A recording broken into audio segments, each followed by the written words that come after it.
Всім привіт, друзі! Це відео про те, які ігри я раджу вам пограти. Я сама в них граю. Так, ну починаємо. Перше в нас це, ставлю картинку, Roblox.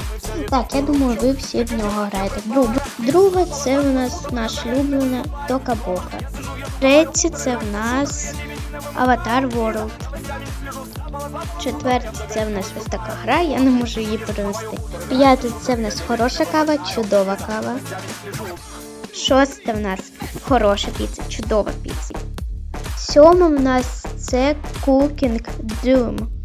Восьме, це в нас My Perfect Hotel. Дев'яте, це в нас Моя Анжела 2. Десяте, це в нас Among Us. І останнє на цьому це Wildcraft симулятор звірів. І на цьому все. Бувайте! До зустрічі!